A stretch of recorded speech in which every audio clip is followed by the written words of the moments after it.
dan haka nake ta yin Allah ya isa ga masu daukan hoto na da suke dauka suna sayarwa. Allah ya isa wallahi ban yafe ba wallahi tallahi kuma ba da umarni na ba ne. waɗansu suna daukan hoto sai su rika sayarwa kawai su suna ganin gata suka yi maka ai ga hoton malam wani. wallahi tallahi ban yafe ba ko a jikin bidiyo kasir ko a jikin kasir audio kasir wallahi duk ban yafe ba.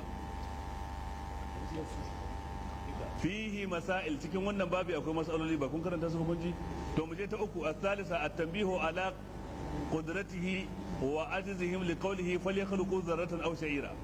manzo Allah ya fadakar dangane da kudrar su abin nan Allah madaukakin sarki ya fadakar tunda hadisi ne kudusi ba manzo Allah ba. Allah madaukakin sarki ya fadakar da yace in sun isa su halarci zarra ko sha'ira mana kaga wannan yanzu na gajiyawa su ba za su iya halatta wadancan ababai ba. الرابعة مسألة هدو التصريح بأنهم أشد الناس عذابا وتكرر من الله ينون وانا سنة كم ما في صلن عذاب المتاني. الخامسة مسألة بير أن الله يخلق بعدد كل سورة نفسا يعذب بها المصور في جهنم.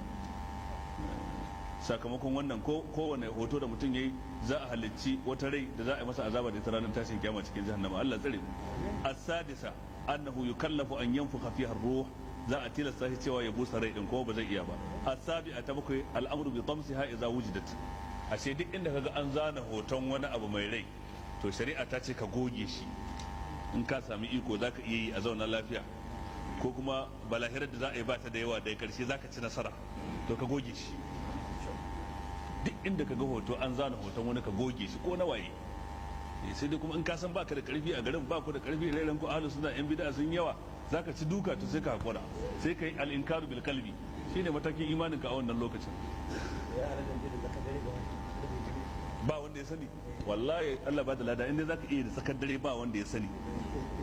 wani ba zai ganka bai nuna ka da safi ka ci duka a ka je ka shafe wallahi ka je ka shafe cikin dare ko baka shafe duka ba inda ka hoton sai ka yanke kan an fahimta ka goge kan ka sa wani bakin fenti ka buce kan sai dai a katuwar jabba din babu kai wannan babu ko.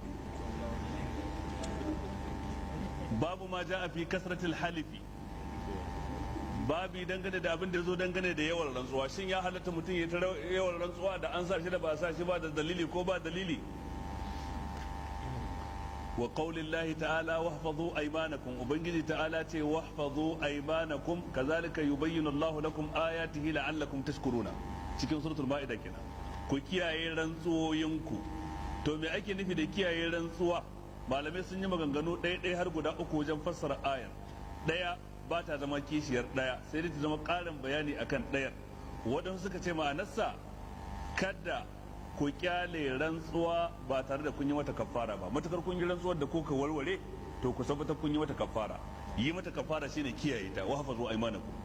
waɗansu malaman suka ce a abinda ake nufi ku daina yin rantsuwa sai in bukata ta kama. kiyaye rantsuwa ma'ana ka rinka taka tsantsan ba komai zo zaka yi rantsuwa ba sai abinda bukata ta kama. waɗansu suka ce ma'anarsa in dai har ka rantsi to karka yadda ka warware to ba zai yiwu a ce in mutum ya rantsi kare yadda ya warware ba domin ta ewa ka rantsi akan ba za ka yi alkhairi ba daga ba sai ka gara ka yi to yi ka yi kafara ya fi alkhairi kamar da manzon Allah nuna cikin hadisi. ko ka rantsi sai ka yi sharri to kaga a nan gurin ba za ka ce sai na cika rantsuwa ta ba ba za ka mai da rantsuwa garkuwar ka ta yin sharri ba na kar ka yi sharrin ka je ka yi kafara ya fi maka alkhairi. da haka dai wa hafazu aymanakum wato ku rika taka tsantsan a cikin rantsuwa ko kuma hafazu aymanakum idan har kun yi rantsuwa da kuka warware ta to lalle ku yi mata kafara shine kiyaye rantsuwa.